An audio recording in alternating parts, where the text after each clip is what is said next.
Hi there, my name is Ronnie. Welcome to Builder Buds, and this is what is going to be considered a new segment on my channel. If you've been following me for any amount of time, you might have noticed that I've been getting a little bit segment happy here lately, doing just kind of different episodes and ideas, and I think that's all kind of part of this whole creative process. And I want to start this new segment because I got something cool in the mail. I purchased a journal, and with this journal it has all kinds of different prompts, and it focuses on being more intentional in everything that you do, and just I think that it's a good opportunity for me to provide some reflection and to really bring it all back to the entire reason that I started the channel. And it's almost poetic that this journal showed up in the mail today. 1 year ago today, to the day, there was a person in our community. His name was Ellis, and he passed away. He was in a motorcycle accident, left three beautiful children behind, wonderful wife, and a huge legacy. People in the community loved him and everything that he did for the community. And after he passed away, I started to reflect on my own legacy and my own existence, and what exactly I was going to be leaving behind if suddenly one day I just wasn't here all of a sudden. You know, what would Beckett, my son, think about me? What would people in the community say about me?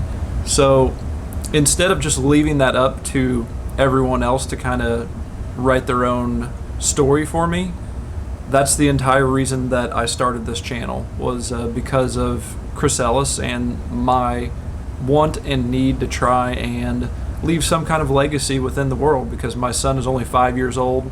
If I were to pass away tomorrow, his memories of me are going to be very limited, and he might not know, what his dad was like, what he did on a daily basis, the things that made him tick. And so that to me is the whole power and the whole reason really behind me creating this channel in general. So with that, I don't often just sit down and reflect on different topics, and it's real hard too to just kind of sit down and sit in front of the camera and be like, okay, I'm going to start talking about this topic, and here you go. So I thought that this journal would be a really cool opportunity to kind of get some directed flow of conversation instead of it just being Ronnie rambling all the time.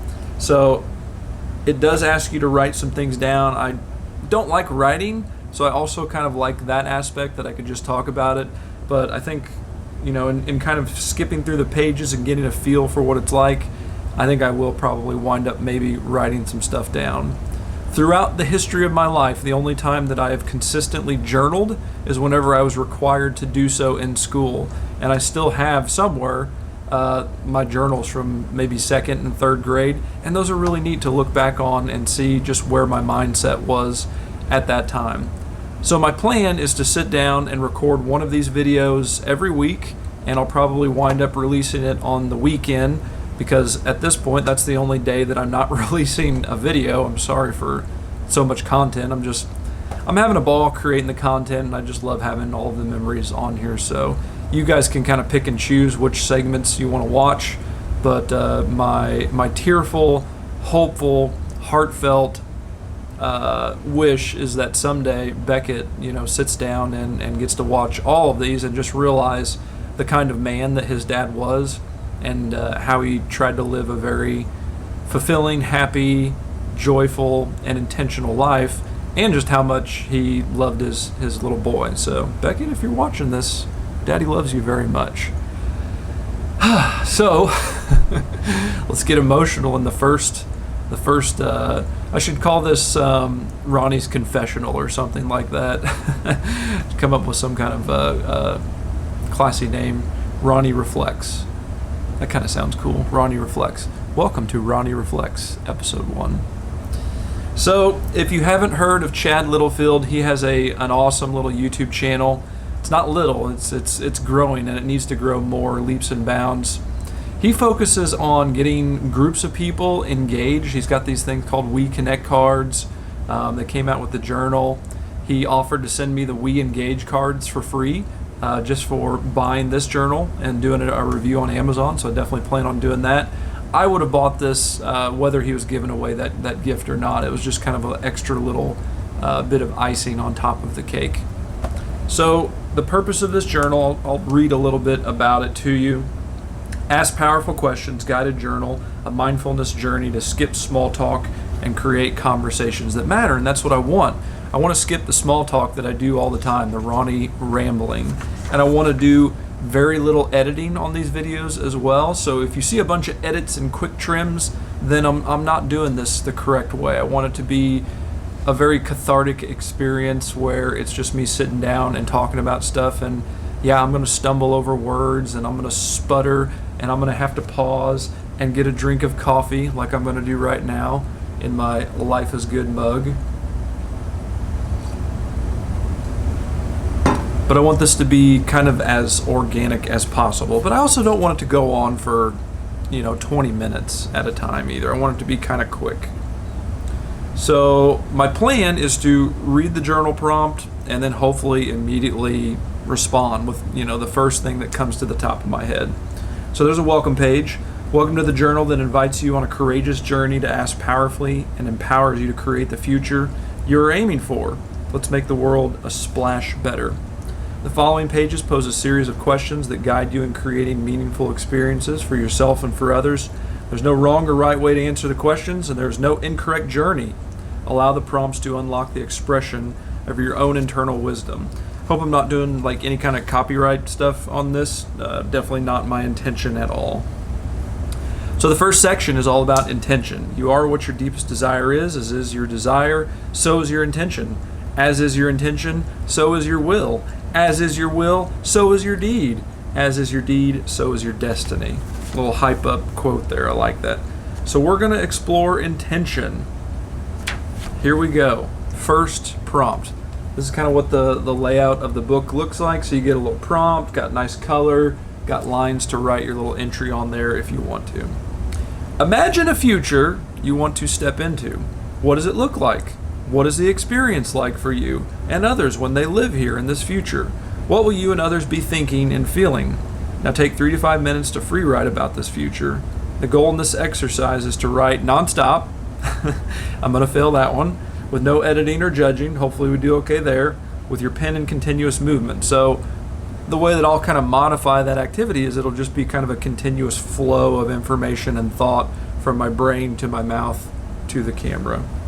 Describe this future in as much detail as possible. You can choose to answer the questions above or follow your own inclinations. Imagine a future you want to step into. What does it look like?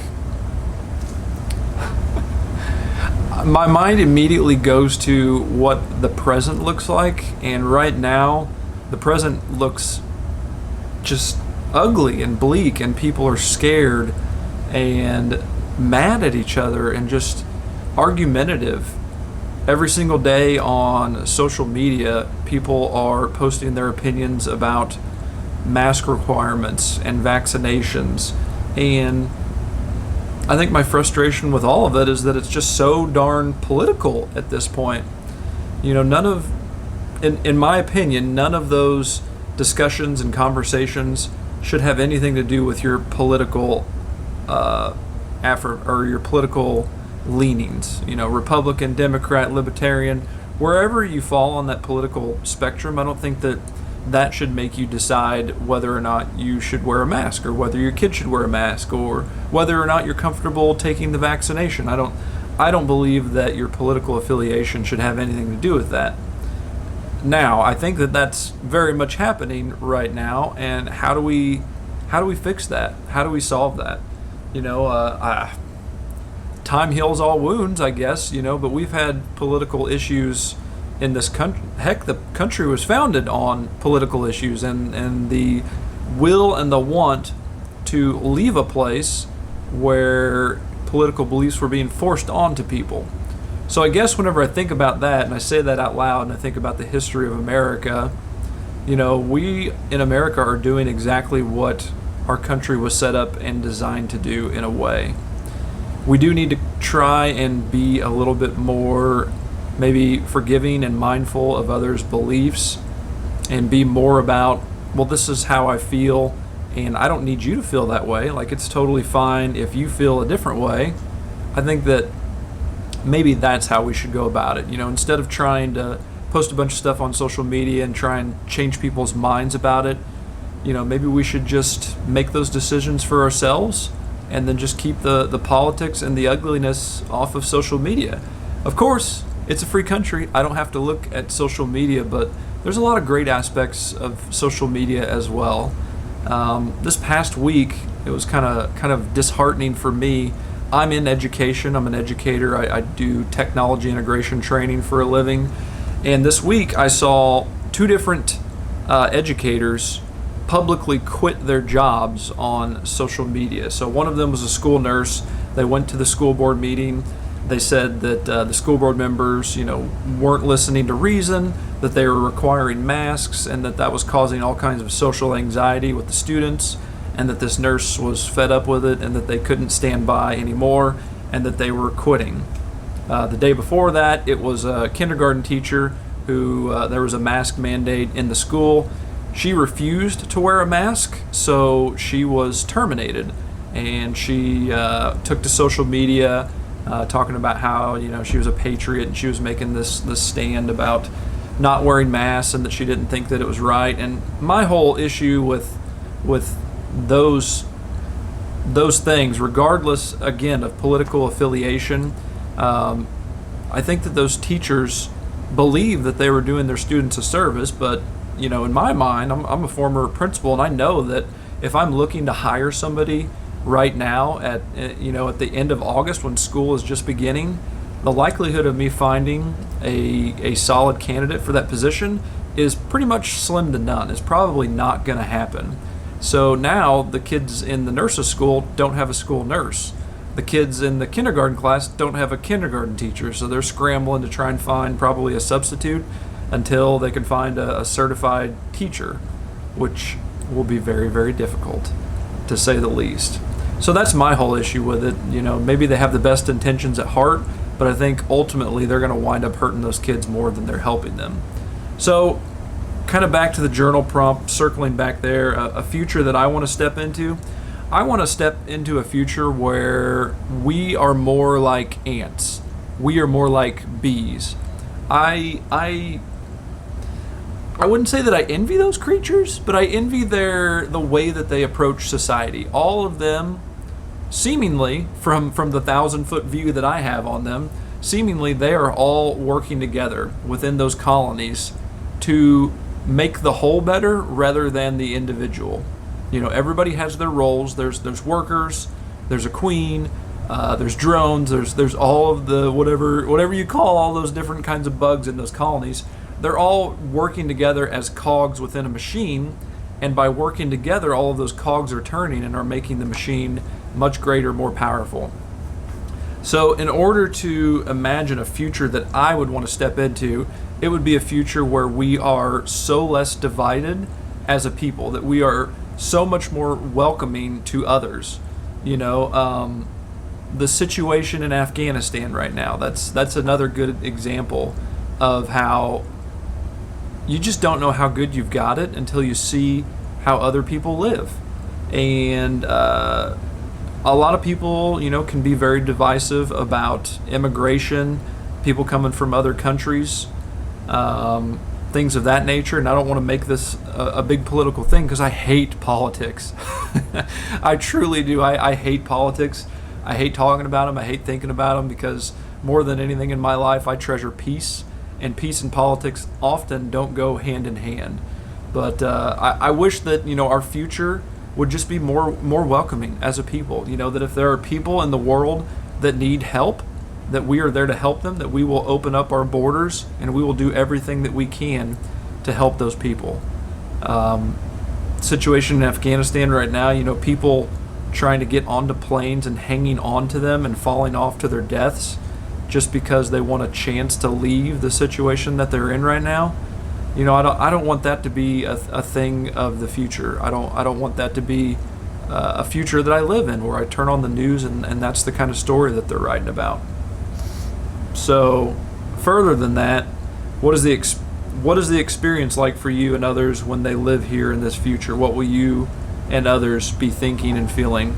So if that comes to pass and that's the realization, then I think I will be very happy, because like I said, I love peace, and I want that to happen. I want there to be more gains within technology. I'm super nerdy. I do technology training for a living. I'm a big video game nerd, so I want technology to keep progressing and to continue helping our society. Cancer needs to, how can I say this without cursing? I'll just say cancer needs to get out. There's a couple other words that I wanted to put in that phrase, but I'll just say cancer and other diseases like that in a future that I'm living in. I want things like that to be a thing of the past. That medically as a society, we are advanced enough to beat cancer and other diseases like that. I want our society to be more informed and to have better ways to address obesity. I think heart disease is still the #1 killer in the world, probably. And so I think that's a great concern for me. I've been on the keto diet for 2 years now. I feel great. I'm very happy with my body and where I'm at, but it was a lot of hard work, and it takes a certain kind of crazy to not be able to eat bread and sugar anymore. And luckily for me, I'm that kind of crazy, and I really feel like that's had a very positive impact on my life. So I would love in the future to make diet and heart disease and all of that stuff understood more and more readily addressable to the general public. So I think, without going any further and rambling on, those are the big things in how I envision the future. A more understanding and welcoming future where people of all different races, backgrounds, sexualities, orientations, preferences, all of that stuff is just welcomed and included in the melting pot of the world, not just America, but of the world. So yeah, that's my wishes for the future. So that was episode 1 of Ronnie's Reflections. I guess that's what we're going to call that. If you guys are interested in picking up one of Chad's journals, I'll leave a link to this video in the description below. I don't get any kickbacks for that. Like, it's not a sponsored video or anything. I just believe in Chad and all of the stuff that he's putting out in the world, and I really dig this journal. So if this is something that maybe you would want to get involved in as well, maybe comment in the video, or maybe we'll do like some kind of hashtag. It would be awesome to see other people jump on board on this and to start offering up their reflections as well, because I live in a small town, and whenever you're around all of the same people and they all have the same opinion of you, that can sometimes make your opinion maybe go along with the herd instead of thinking a little bit differently. So, I would love to hear other people's opinions as well on this topic. So if you want to record a video, awesome. Let me know that in the comments. If you just want to chime in on the topic in the comments. I'd love to hear it. So thanks again for watching episode 1. Is this an episode? Sure. Thanks again for watching episode 1 of Ronnie's Reflections. We'll see you in the next video.